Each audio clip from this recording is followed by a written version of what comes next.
Just checking that I've definitely hit the record button this time.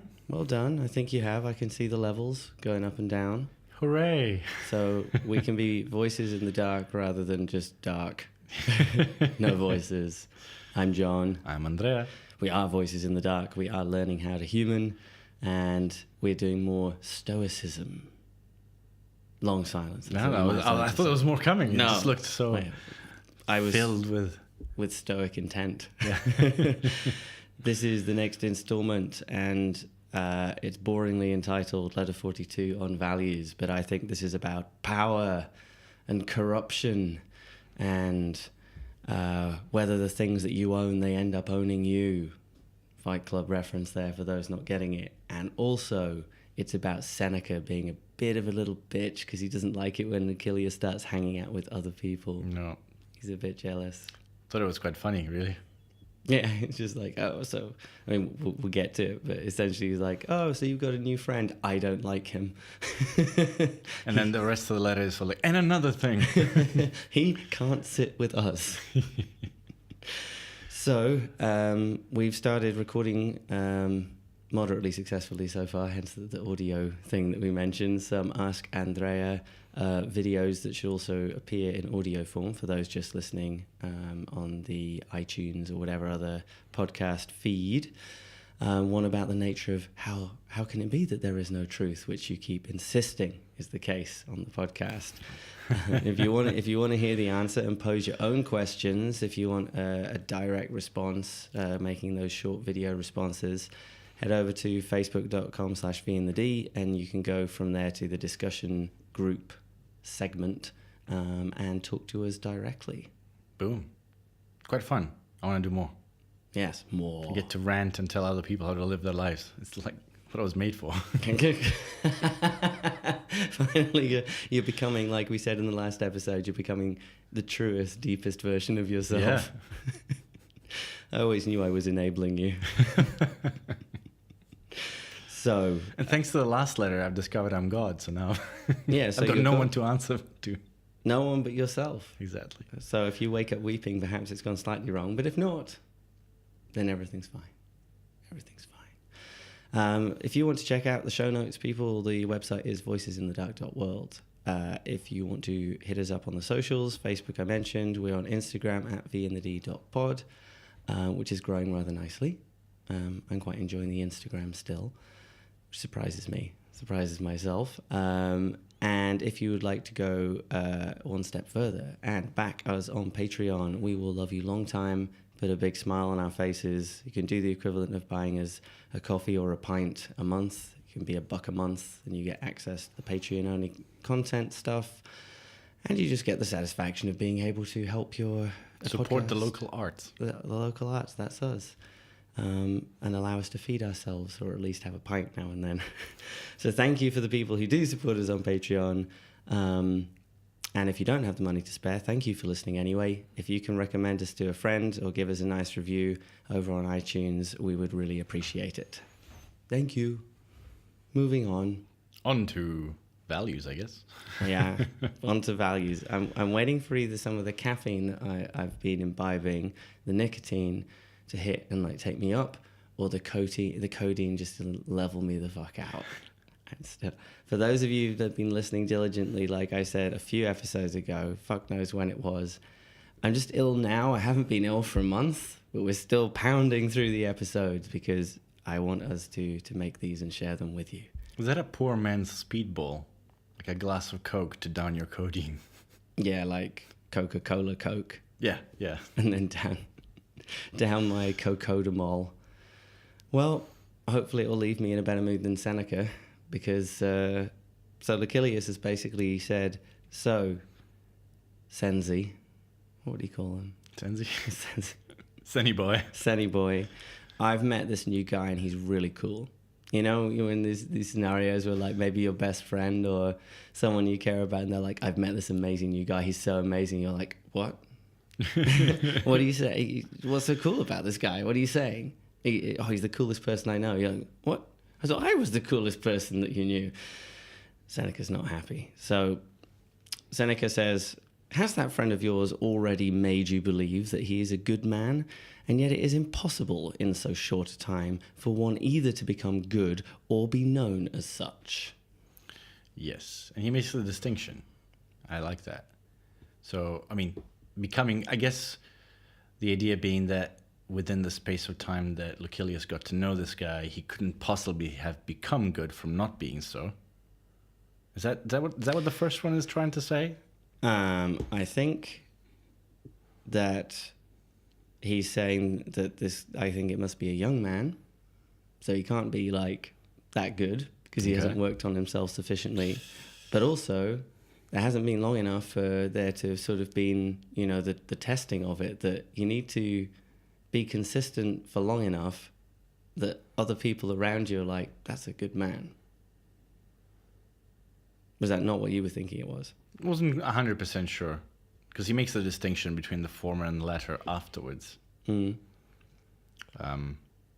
that, the former would only come once every 500 years or something like that. He says. I mean, this is kind of nuts. Like Seneca's saying, like, to be a good man, like a proper high quality, he's like the first class good man comes once every 500 years at best. Right. So I took I took first class, I thought, to mean as the first class of those two classes, the difference between the man that becomes good or is known as good. Oh, you could be right. You could be right. Maybe if you'd read the Italian, we could have done more of a comparison on this one. And if I am right, I'm taking it to imply that the man that can actually improve himself to become good rather than being so is very rare. But that seems odd, considering he's trying to teach people to improve themselves. I wasn't 100% sure. My sense was like. So you have thrown a spanner in my interpretational works here, because you could be right. By first class, he might just mean like the first kind. But let's focus on the bit that was clear, that he is saying like there really is to be like a truly good man. Really, that's a sort of not even once in a generation, but more like widespread, which seems to mean like a true. Like a Jesus figure or some shit. Like that's the level that Seneca seems to be intimating. What I thought the moment I saw that sentence, what I took from it? It's like, wow, someone like me only came a few hundred years before. Oh, God. Okay, we've learned last week that the God is within you, and he certainly seems sure of himself. So the bar is very high for Seneca as to what constitutes a good man. What constitutes a good enough man for Lucilius to be hanging out with? You can't. Do you think he just banned Lucilius from having basically any friends? He's just like, not good enough for you, not good enough for you. No. I don't know. It seems quite interesting. I feel I'm starting to wonder if there was more than philosophical relationship between the two. I'm wondering. I mean, it sounds as difficult as trying to date one of Brock Lesnar's daughters. No one's ever going to be good enough. Ever. Thing is, I'd be so intimidated until he spoke. Oh, hello. You're like, oh, a big teddy bear. A big teddy, and then he breaks you in half. I think Seneca maybe isn't just being petulant. That mostly he's being petulant, but I think he's trying to dig into the fact that almost all of us are fallible. But more important here, I think, is not as to whether this new friend is a good man in the sort of upstanding, I guess, admirable, quality human. It's the fact, apparently, that the new friend proclaims himself to be such. Does he, or is Lucilius proclaiming him to be good? Well, let's see. The bit that I quoted from Seneca was, "This man, however, of whom you spoke, is still far from the state which he professes to have reached." So he has claimed it of himself.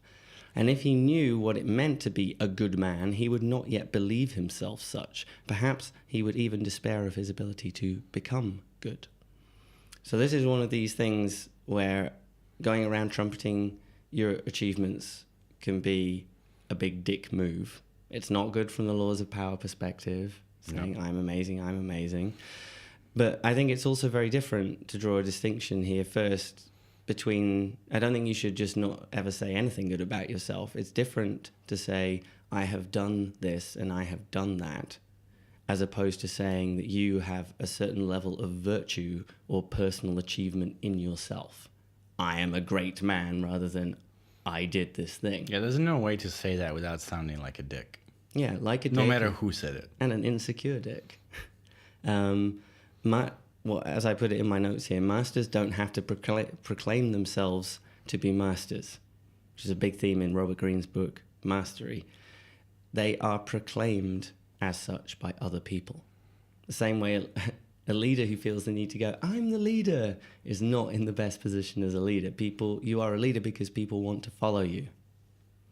And you're a master because other people recognize you as such. And I think the greatest and most respected masters are the ones who are ever proclaiming that they are the student, which is what Seneca's getting at, that if you really were a good man or a great person, you would in fact not say, I am such. You'd be like, well, I'm doing okay. I'm getting there. I'm working on it.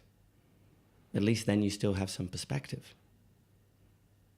I'm just sort of trying to think of the social dynamic ape sort of evolution component of that. Mm-hmm. It seems like we love great people so long as they don't get too big for their britches, and then we love pulling them down.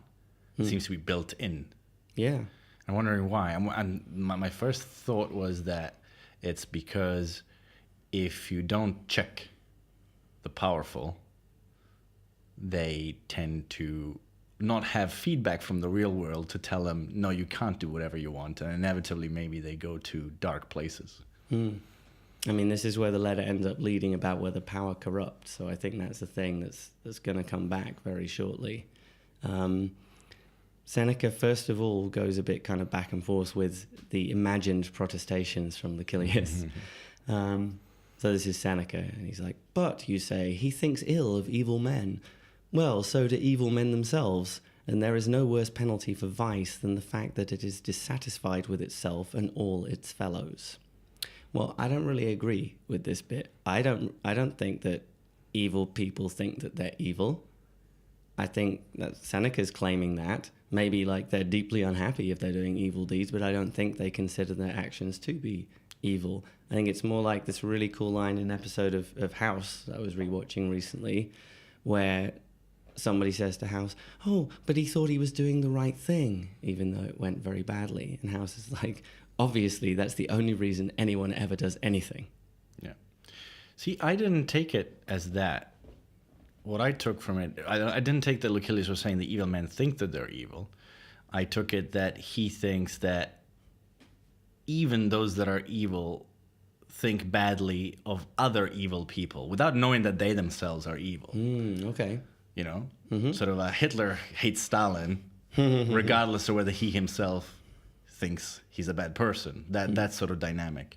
Okay. And so thinking ill of those that are evil or do evil is not in and of itself any kind of proof that you're yourself good. That's true. That seems pretty clear, although there is no truth. But no, I agree. Yeah, just say, I guess you could say, like, just because you go, I don't think Hitler was a very nice man, doesn't mean that you're not an absolute dick to everyone around you. You're like, oh, but I don't like Hitler, isn't really an excuse if you've just punched someone in the face and stolen their money. The inverse algorithm, though, doesn't work. You know, saying Hitler did nothing wrong doesn't mean that you might be good.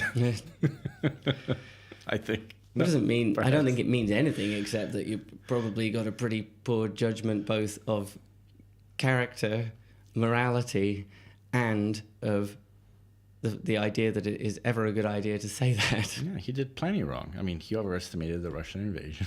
And his paintings were shit. And that is true. Anyway, Seneca goes on, again, pretending like Lucilius is speaking, but he hates those who make an ungoverned use of great power suddenly acquired.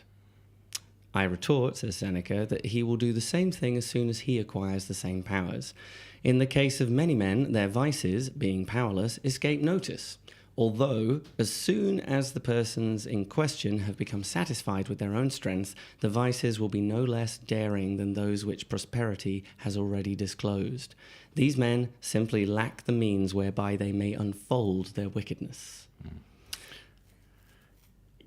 I mean, moralism is definitely not an indication of being good.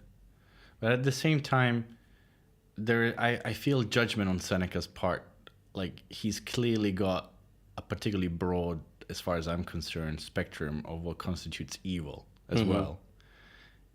Like, I wouldn't necessarily, like, I have a feeling that we would definitely have different lists of evil people if we're given the same people and I'll ask them to split into good or evil. We wouldn't necessarily have the same list. I think he's being moralistic as well and being moralistic against the moralists. But yeah, I have a feeling like, I don't know, I get a weird vibe from his definition of good or evil. I think I get the impression that sometimes when he's talking about good and evil, it's as though he's talking on the basis of a ton of learning which is held in common between him, Lucilius, and other learned people of the time, that they've already like been through philosophy high school and read all the same texts, so they kind of know what they mean when they use a word like good or evil. Right, but they would probably include someone like Napoleon, whereas I think he's pretty cool. Yeah, I mean, but they're also, in the way that Seneca talks about good and evil, he tends to say, well, we should always be trying for good, and anything that isn't that is the opposite. I don't see much middle ground here. It seems to be anything which isn't like the ardent pursuit of good, in this case, like learning and self-development, and the dedication to philosophy, learning and the betterment of the self and people around you, that anything that isn't in that is no good at all.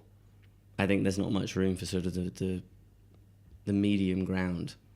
It's a bit like before I could be able to allow myself to eat some cheesecake and not beat myself up for it. You know, the cake isn't always evil. Sometimes the cake is okay. Sometimes. Anyway, less about me. I think a big question that is coming up here is the notion of, does power corrupt, or does it, as other people argue, reveal somebody's character? Seneca is essentially saying that if you don't have power, it doesn't. I think he's basically saying that if you get power, you are very likely to have all your flaws brought to the fore. The fact that you didn't have power before means that your vices and your negative character traits were just kind of hidden because you didn't have the ability to express them in a way that people really noticed. That because you didn't have tons of slaves to abuse, people didn't know you were the kind of person who abused slaves. I think it does both. So do I. So power definitely reveals, because the moment someone has power, they tend to, show their true colors. But at the same time, even those that aren't necessarily weird or bad to begin with, the more power you acquire, the less you have negative feedback loops informing your actions. And most people cannot self-regulate. Mm-hmm. We're talking about chemsex or eating too much cake without without the feeling that you've overeaten. You could probably eat enough cheesecake to kill you. I would, for sure. And most people have that for everything.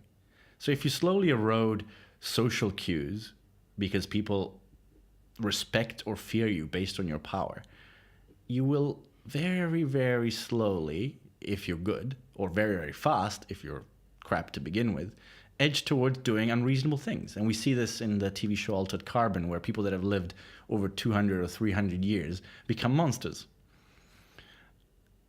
I don't think a lot of people are well suited for immortality, for sure, but definitely for power. I think very few people are suited to power. Well, I think that's what made Marcus Aurelius a particularly well-respected, through the eyes of history, emperor. The fact that it was very weird that he ended up being emperor in the first place, and generally felt like, do I have to? Okay, well, I'm gonna try really hard then, and wrestle with the sense of responsibility rather than feeling he was entitled to it.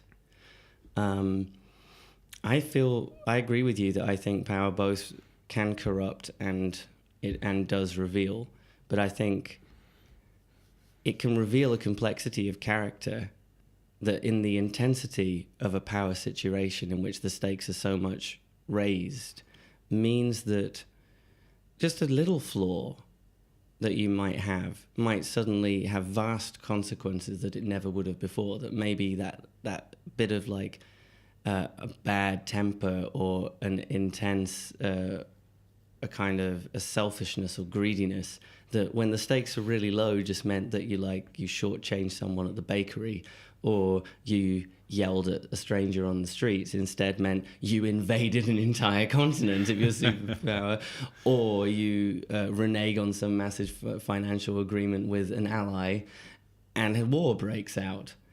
So it's like it could reveal, sure, a flaw in character, but I think like the power, it's like it magnifies the nature of the rot, so that suddenly it's a terribly huge virus rather than just something which was maybe just an unfortunate character flaw or issue that you could have otherwise maybe worked out.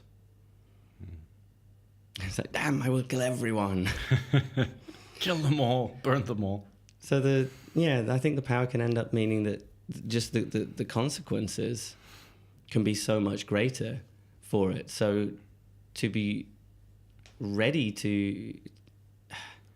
It's not like you're a fundamentally bad person if you have a flash of selfishness or anger. But if it's in the context of being in such a position of responsibility, you have to be able to be a good ruler, rise above that. And not just like punch your employees in the face because you're in a bad mood that day. That tends to be a sign that you don't have your shit together. Yeah. I think that there is a lot to be said for the cliche that really the people who should be in power are the ones who don't want to be. Or maybe a more subtle way of putting it is, it should be that you are attracted not to the fact of having power, but you're driven by wanting to try and do good things.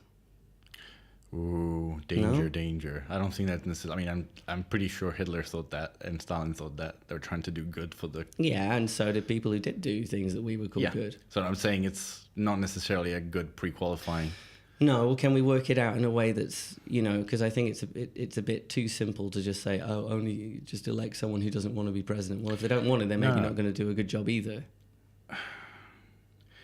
I think the difference is that on average, the kind of people that want a position of power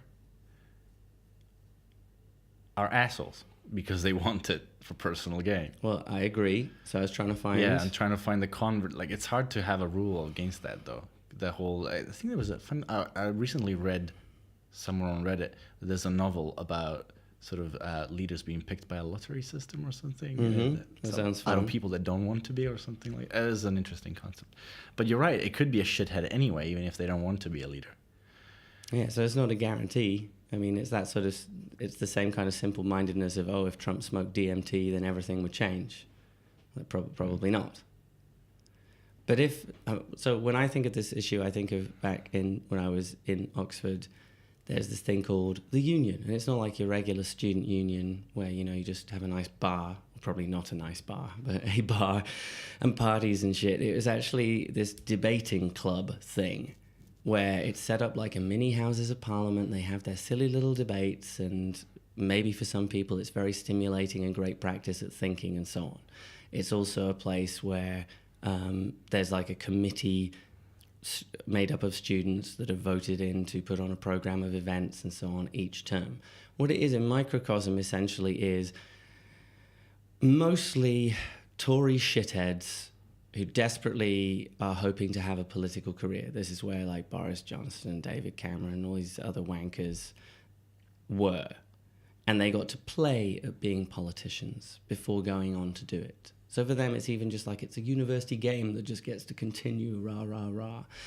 And clearly, to me at least, because obviously I don't like these people, but I don't like them not just because they have different political views to me. I didn't like their attitude, which is, I am terribly important. And this is my place to shine, and I'm a fragile, egotistical wank bucket who needs to be in this like little dress rehearsal for politics, because this is all the world is and all life is, and clearly I'm the person for the job. Well, they're taught and groomed to be leaders. They are.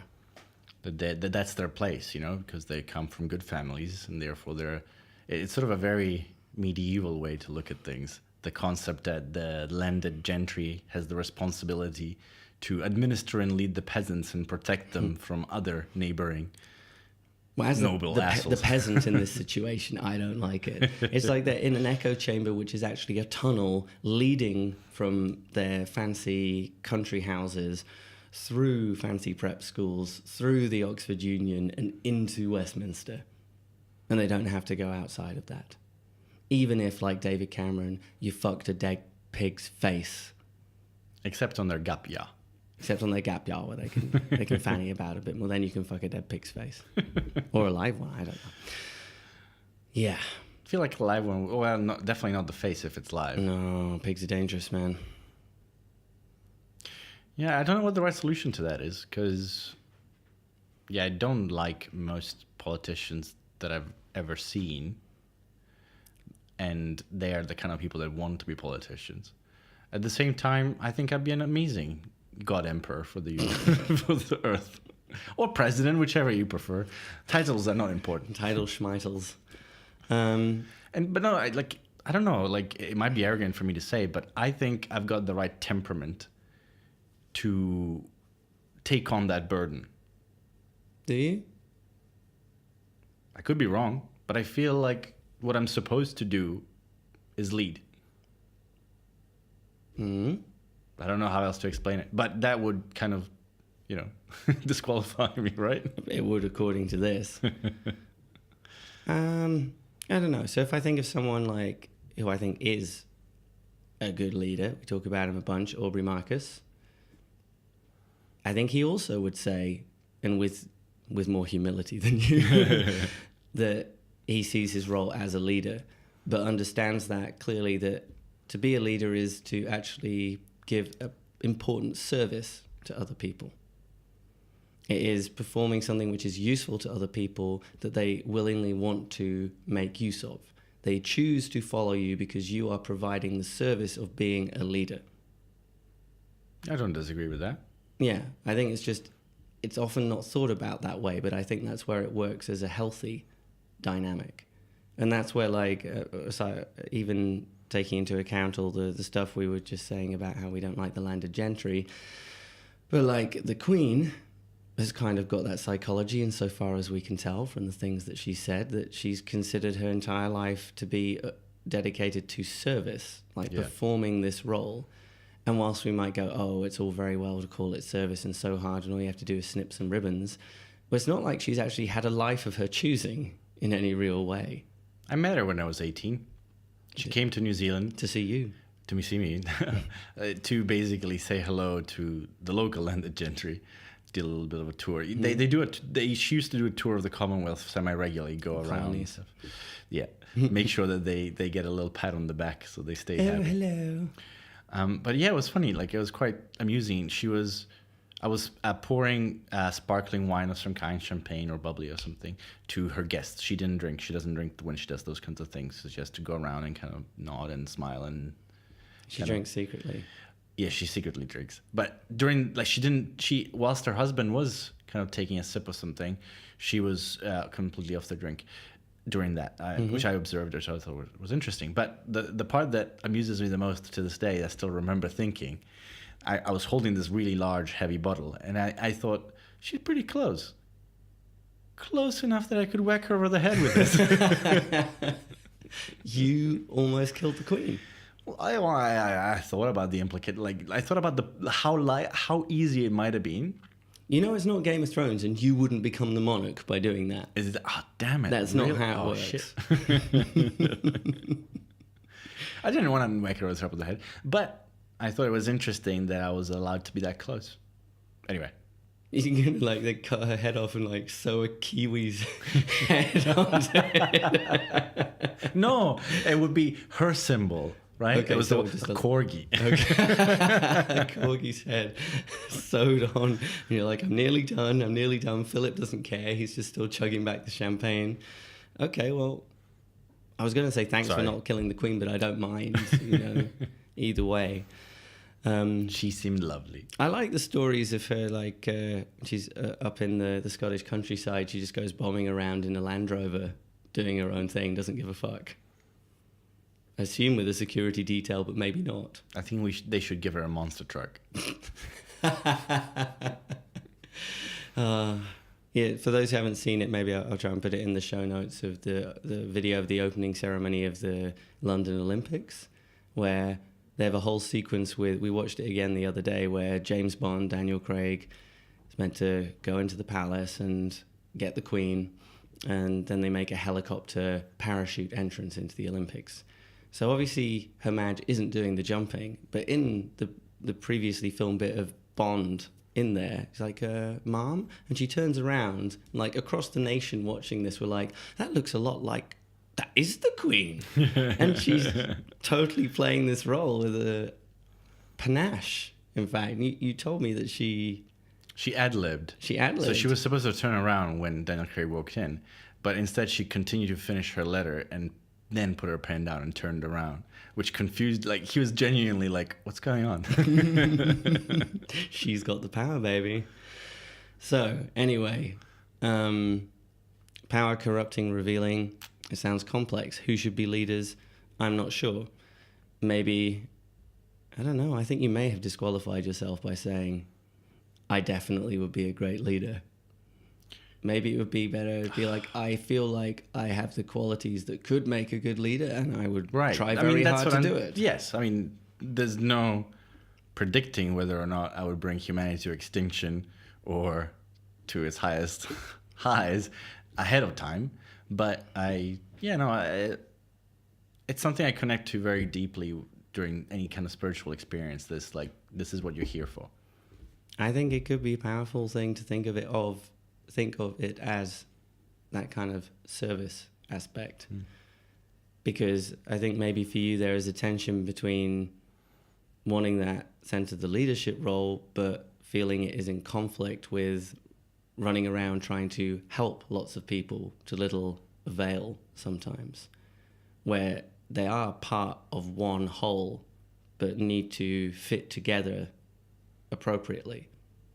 So if I can spell that out a bit more clearly, you don't become a leader if people are treating the help that they're getting from you as like, yeah, of course, just keep doing that for me. Then they're in control. Yeah. It's a different kind of service and help. Yes. Which I think often it's more sort of mini paradox, is where the help that you give people is essentially, here are some things you need to know. Go and sort yourself out. And it's not trying to fix their problem. It's kind of trying to give them a little push and a little prod and a little bit of information that might be useful, and then tell them to fuck off. And the other aspect is leading by example. I think a true leader has to embody the lesson, be the lesson, rather than give the lesson. And I've had mixed results with that in my own life, but in terms of how well I'm doing with that. But I feel like I've righted the ship, and I'm going to pursue sort of like this is how you do things approach to my next 10 years of life. Oh, it's a 10-year plan. I guess so. Stalin would have done it in half the time. But with millions of deaths, I'm trying to avoid those. Okay, well, I suppose that's good. Can I cut it down to to 6 figures my way? Good. I'm glad that you're trying to keep this streamlined. So what else do we have in this letter here before my voice totally gives out? So after dissing yet another friend that Lucilius has made in the past, we're not going to get into that. So it's just like, you remember that other Muppet? Fuck him. I think Seneca should, listen to our episode on open relationships. I think he really needs to understand trust and his own self-worth. He's just seemed very neurotic here. He moves on to get into issues of buying and considering the costs of things beyond the financial costs. So He says, our stupidity may be clearly proved by the fact that we hold that buying refers only to the objects for which we pay cash, and we regard as free gifts the things for which we spend our very selves. These we should refuse to buy. If we were compelled to give in payment for them our houses or some attractive and profitable estate, but we are eager to attain them at the cost of anxiety, of danger, and of lost honour, personal freedom, and time. So true it is that each man regards nothing as cheaper than himself. This was pretty intense. And I kind of feel that when we have like, I'm not going to pay that much for that thing, and yet we may, just out of a sense of duty or guilt, agree to essentially give away days of our time for things that we don't actually want to do, or take on responsibilities that ultimately, like I have certainly done, I just experience with a sense of anxiety and guilt around. And that doesn't go down on the ledger or affect the bank balance, but it makes life a living hell. Any time you purchase something without money, you are in some way borrowing resources from the future. Whether it's a personal thing in terms of your future, health, or like working really hard and not getting paid extra, but like working really long nights, thinking that that you might be successful someday. Mm-hmm. You are deteriorating your health in future potentially, things like that. But even corporations do this, and it's funny as we start to put on things like carbon tax. Right-wing spectrum sort of people will be like, the government shouldn't get involved, blah blah blah. But what those businesses were allowed to do, because of how life works, was to exploit the future. Like sort of like, we don't have to worry about it now, someone else will have to clean it up later. Yeah, so coal mining and oil drilling. Yeah, and specifically the carbon tax is a good example. Basically, you're trying to offset the costs of cleaning up the environment based on the kind of damage you're doing to it now. Yeah. Obviously, governments will never properly allocate the funds, so it's not going to work very well. But the concept is to pay to use the money, the extra money, to fix the damage, so that the business is not damaging overall. Like, it zeroes out.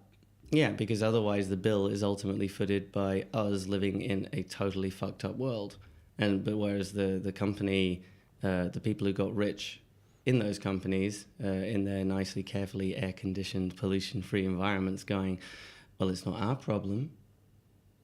Yeah, it's an important way to think of it, and to highlight that it's not simply about the financial aspect, but the other kinds of costs. And gifts, in that sense, are also rarely free. The free lunch is usually comes with a hidden cost. That's the whole saying. Like, in a very mediocre, boring way, like, I can think of all the free lunches I've been invited to in like academic settings, and the cost is having to have the most boring conversations of my life. Oh, let's meet and greet. Oh, you're a loser too. Fantastic. This sandwich is not good enough to offset the current emotional torment that I'm experiencing. At least when there's booze, you can try and make things a little fuzzier. But there's more to a cost than just the price as well. This is the whole like more money, more problems situation, which I actually, even though I get it, I struggle to get into the mindset of getting it, because I don't have more money. Mm-hmm. I mean, I do than some people, of course, overall, but the idea, like, you get a nice fancy car, or you get a nice fancy house, now you have to make sure you look after it. And the taxes are very high on having that. And if you want it to not fall into disrepair, you're going to need some help looking after it. So you need to take on some staff, and you need to make sure you're paying them appropriately and going through the various appropriate legal ways of employing them and so forth, and needing to understand that. So probably you need an accountant to be able to look after those sorts of details. And also you've got a lot of stuff now that could be taken. You're going to need better insurance. And you're going to probably want to install some security stuff around. What before was just, I've got a little house, and if it goes, it goes, in some way has become a kind of full-on operation. Yeah, it gets complex. I remember, I think it was Tim Ferriss, maybe in the 4 Hour Work Week, talking about having a conversation with like a multimillionaire or a billionaire on a plane, and it about I can't remember if how the tone of it, whether the guy realized this or not, or whether it was Tim observing based on what he said. But him owning several houses around the world sounded like a nightmare to Tim. Mm-hmm. The amount of upkeep, maintenance, like having to manage them, and he wasn't free. And what Tim was looking for was sort of independence from responsibility and obligation. That was wealth to him. Right. Not having as much as possible. I mean, there's a brilliant distinction that what do we mean by wealth? It doesn't sound like, and it wouldn't fit with Seneca to think of it as having lots and lots of possessions. I think money can be wealth if it's the fuck you money that you actually use to say fuck you and do what you want to with it. I guess, does that mean, like, we know how people try and buy houses instead of putting money into banks so that it's safer and increases in value. Would it be more relaxing to just have your money in a bank, maybe a Swiss bank, a nice safe bank, and then it's just there and it's a pot of money and you don't need to think about it? Maybe that's more of like the sort of freedom that Tim was talking about. Maybe we can come up with a freedom index to compare wealth across monetary disparity. Mm-hmm. So if wealth is your ability to do as much as you can what you wish to do, Mm-hmm. a fisherman that, lives in Mexico and all he wants to do is fish and then come home and have sex with his wife and have a party with his friends on the Cinco de Mayo, he has the same level of wealth as maybe a middle-class person that wants to go on holiday once a year and would really like to, buy himself a sports car when he gets to 50 and does. Like, it would equate to the same level. And if we were to think of someone who's having to work a job that they really, really hate, they're ultimately in debt, it's all credit card debt situation, all they really want to do is to be able to just chill out in the sun in summer and read some novels. Does that make someone who is homeless, who has the same desire, at least in summer when it's warm, who's able to do it, does that make them freer? They've got less debt. Yeah, they've got more they're wealthier. Wealthier The in homeless multiple man, senses. And yet, because we've got a social stigma and shame attached to the idea of homelessness, there's this level of like, oh no, that can't be any good. Well, there's going to be costs and downsides in terms of like how often you get a nice shower, or maybe it's tricky to get enough money to stay in a hostel or other situation that you want to. But if what you really want is just to be able to sit around and read a book for that period of time, maybe that's fantastic. I think so. It has to be appropriate to what you want. Different kinds of wealth. And think about the costs. I had a really silly example that I wanted to share. Okay, let's go. I was offered, and this was a kind of habit I would have, that if people had like, oh, I'm getting rid of something, I'd be like, oh, maybe I could use that in the future. So someone I knew a little bit was getting rid of one of these like home cross trainer things at the back and forth thing, and I was like, that sounds great. Then I'll have one in the flat, and me and my flatmates will be able to use it and work out at home without having to go anywhere. So suddenly, because I've agreed to this, because I think it's a great like free thing that's going to enhance my life, I have to transport this fucking thing from where it was to the flat, put it back together, increasingly realize it's heavy, unwieldy, and when I'm inevitably going to move house soon, I'm going to have to suddenly look after this thing. And then it doesn't actually work because the floor, it needs to sit on a very solid floor, and it doesn't work if you have a carpet. So the thing is now totally useless and my responsibility. It wasn't free at all. I mean, it was a sort of temptation to have something that looked like it might be a positive in my life, but suddenly I now had the burden of needing to be responsible for it. So in a small way, I think that maybe can stand in for other sorts of like much bigger wealth situations where you think it's going to make it easier, but now you've got to deal with it. There's kind of a, you know what the uncanny valley is? Your mum. So in 3D rendering for like movies or cartoons, there's a point where it's too real, but not real enough. So a character starts to look real enough that your brain starts to think it's kind of real, but it's not quite real enough to fool the brain. And so your brain kind of sees it as a reanimated corpse and rejects it and feels uncomfortable watching it.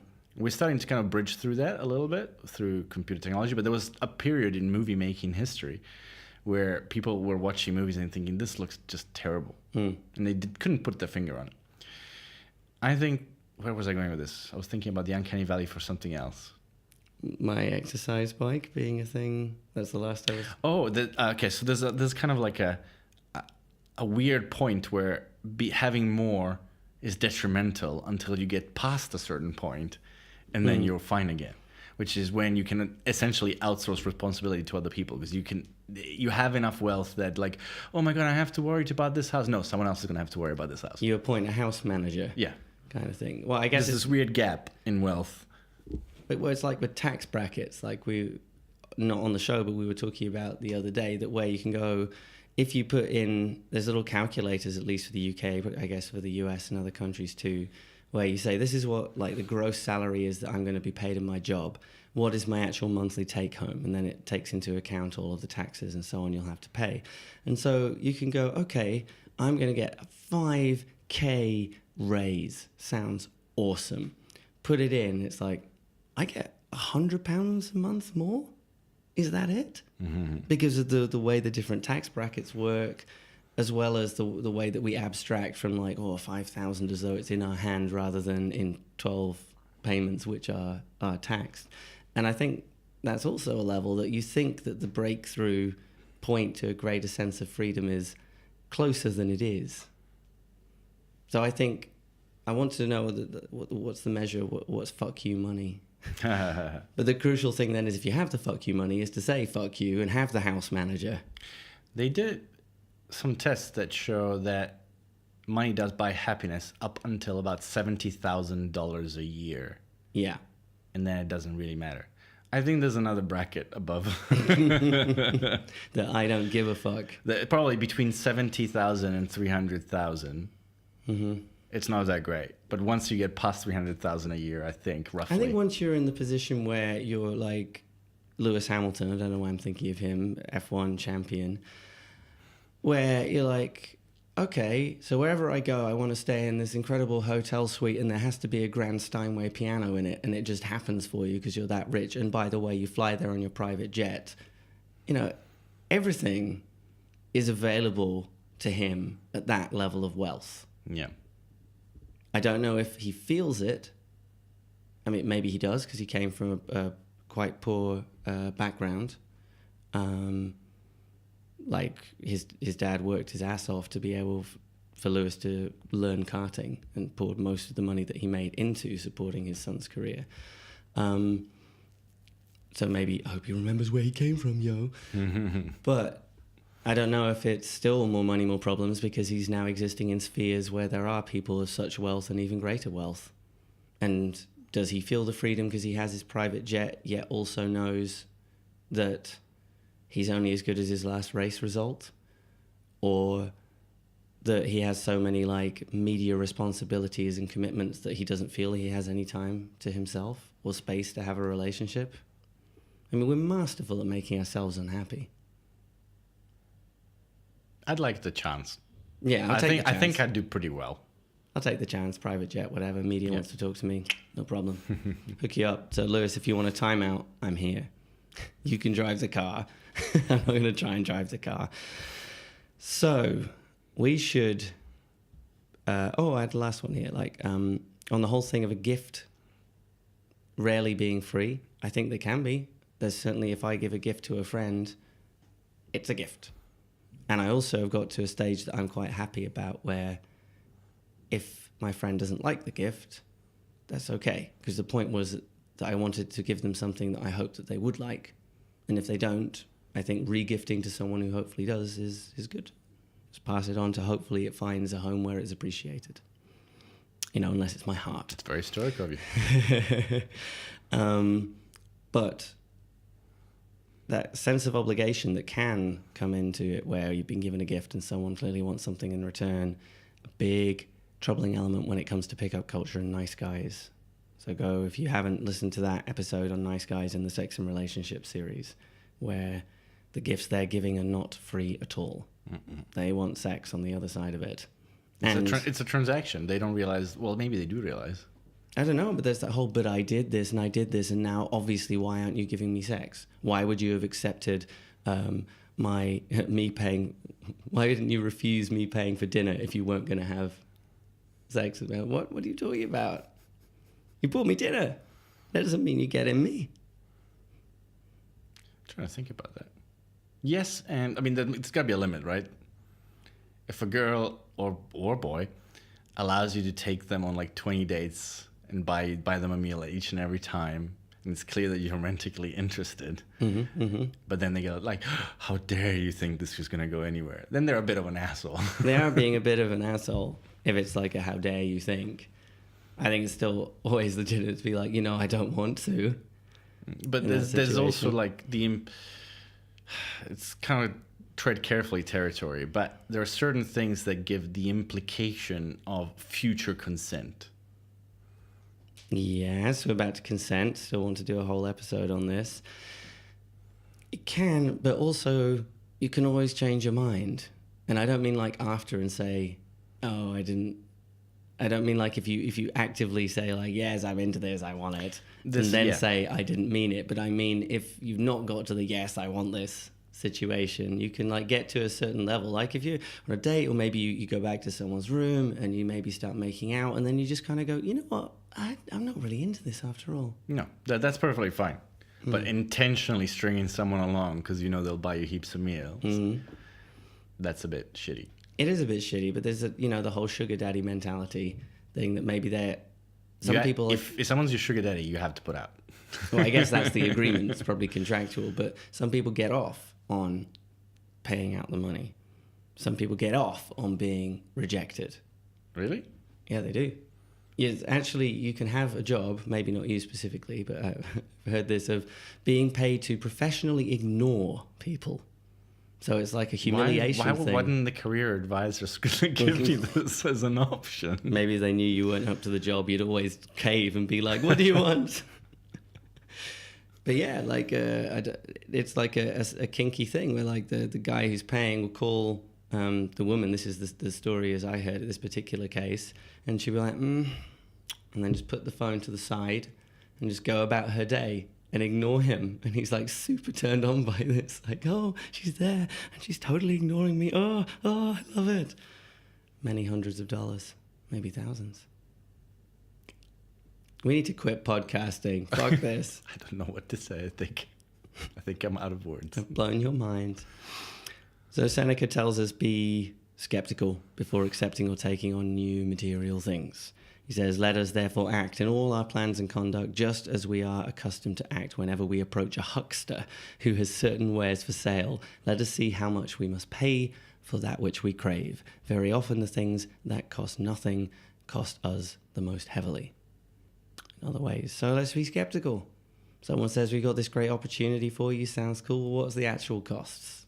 Do you have to move to a different place? Do you have to give up the freedom of lifestyle that you currently have? And he says, own yourself and you're free. I think that's pretty cool. And that wasn't a direct quote. For some reason, I put it in italics in my notes. But he gives a few last thoughts. It says that anything other than owning yourself is nonsense, essentially. He says, this object is bound to perish. Yes, it was a mere extra. You will live without it just as easily as you have lived before.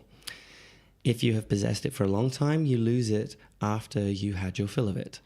If you have not possessed it long, then you lose it before you have become wedded to it. You will have less money, yes, and less trouble. Less influence, yes, and less envy. Look about you and note the things that drive us mad, which we lose with a flood of tears. You will perceive that it is not the loss that troubles us with reference to these things, but a notion of loss. So back to the whole attachment thing and the idea that we've lost something super important. But I don't know, I think it gets tricky, but like I could certainly say, oh yeah, so if my phone gets smashed, I'd be a bit sad. I know I can live without it, but I also know it'd be a lot more inconvenient to live without it. So I don't think it's just as maybe that's a decent space to be in, where I'm like, okay, well, I'm not going to die because I don't have a phone, but things are going to be frustrating. But I thought instead of going down that avenue, to think about when we played that, was it 36 questions game? Maybe with a link in the show notes. It was this questions that you're meant to ask on like a blind date or a first date, and they're quite interesting, deep questions that have been shown. Psychological studies have shown that people will feel very connected. It skips a lot of time to get to a level of intimacy. And one of them, I think, was assuming that your loved ones have been rescued already, what's the one thing that you would save if your house was burning down and everything's in it?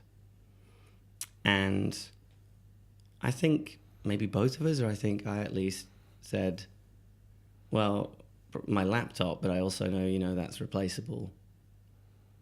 So nothing. And I wonder what people listening would say. It's funny though, in this day and age, like I would assume that 20 years ago, a lot of people would have said their pictures. So we've got an extra bit of liberty on this. Yeah, and it's interesting to see how far along we've come at creating magic. There's very little. With good insurance and the cloud, there's nothing you need from your home other than yourself and your loved ones, really. And if the cloud goes down, it goes down. Oh dear, I'd say, but it's an interesting thought. Maybe we've got a little more ease to this than we tend to appreciate if we use cloud backup. Yeah, I mean, people and certain things are really cheap. Your bookshelf burns down. Yeah, it's not going to be expensive. It's not going to be super cheap to buy your books again. But imagine someone in the 1800s losing his book collection. That's very different. There might not even be other books or that particular book left. It's a very different concept.